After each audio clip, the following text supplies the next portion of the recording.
Alors, sur la voie 2, donc on va mesurer, comme je l'ai dit, la tension du signal de sortie, hein, URM, d'accord, dont on aura besoin pour calculer IM. Alors ici, je place mon signal sur une ligne ici. Je rappelle que 1 cm, c'est un carreau ici, hein, d'accord.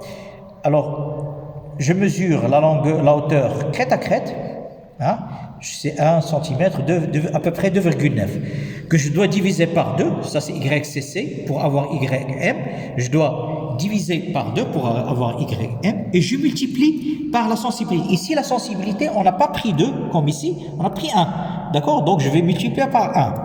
Donc, ici, 2,9 divisé par 2, c'est 1,45, multiplié par 1, donc c'est 1,45, donc c'est 1,45 volts.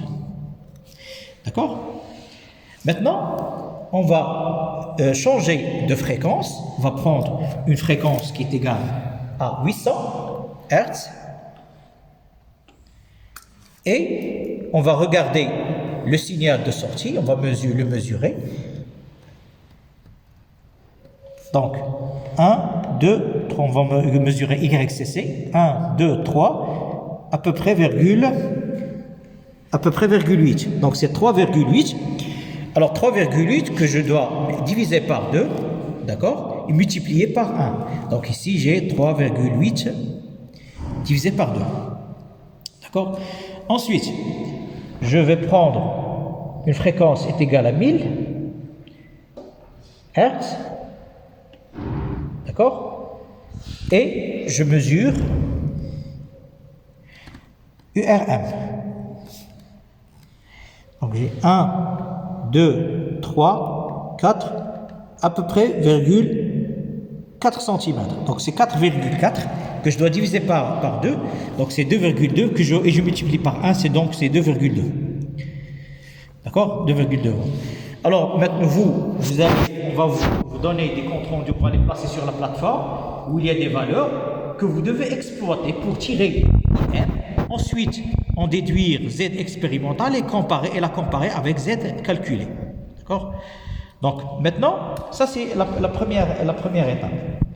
Maintenant, la deuxième étape consiste à mesurer le déphasage entre les deux signaux, le signal d'entrée et le signal de sortie. Donc si je mets ici sur la position duale, donc j'ai les deux signaux, vous voyez qu'ils sont déphasés. D'accord? Et le but, c'est de mesurer le déphasage entre les deux signaux.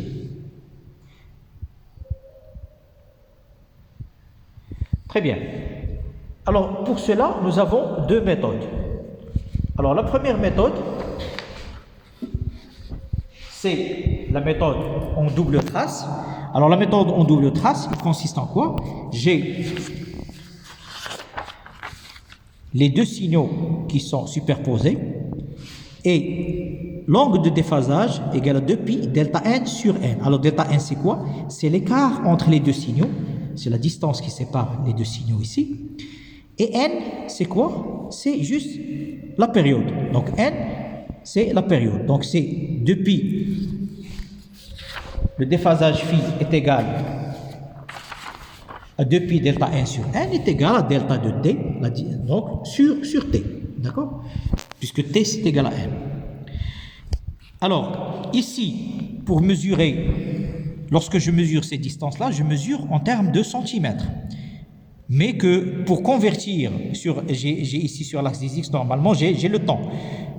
Puisque ici, je n'ai comme unité accessible, c'est juste le centimètre que je dois convertir avec une sensibilité associée au temps. Ici, ce sont des sensibilités associées à la tension, et ici, c'est une sensibilité associée au temps. Donc ici, c'est temps par division. Division, ici, soit si je suis de ce côté-là, c'est millisecondes. Si je suis de ce côté-ci, c'est microsecondes. D'accord? Donc, je dois mesurer delta n, c'est-à-dire delta t, cette distance-là, par exemple. Pour ce cas-là, je vais essayer de mesurer ici. Donc, je vois que c'est à peu près égal. Je vais placer.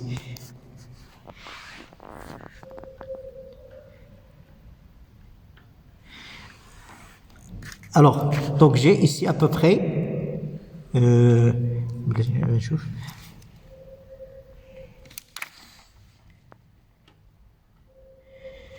Donc c'est à peu près 0,9 à peu près, ou bien 0,8 à peu près, 0, voilà, c'est à peu près 0,8, d'accord? Alors, ça c'est en centimètres, 0,8 centimètres. Donc j'ai delta de n égale à delta de t égale à 0,8 centimètres multiplié par la sensibilité h, ici c'est 2 millisecondes, 0,2 pardon, c'est 0,2, ici c'est point, c'est 0,2 millisecondes par centimètre. Et j'aurai le delta n. Pour mesurer la période, eh bien je fais la même chose, j'ai t égale, d'abord j'ai la fréquence qui est égale à, ici on a pris 1 kg, mais vous pouvez, on peut vous demander, comme sur le polycope, de prendre 600, hein, pour 600 Hz. D'accord? Donc vous mesurez, vous avez t égale 1 sur la fréquence et vous divisez le t. D'accord? Très bien. Donc ça c'est la première méthode. Je vous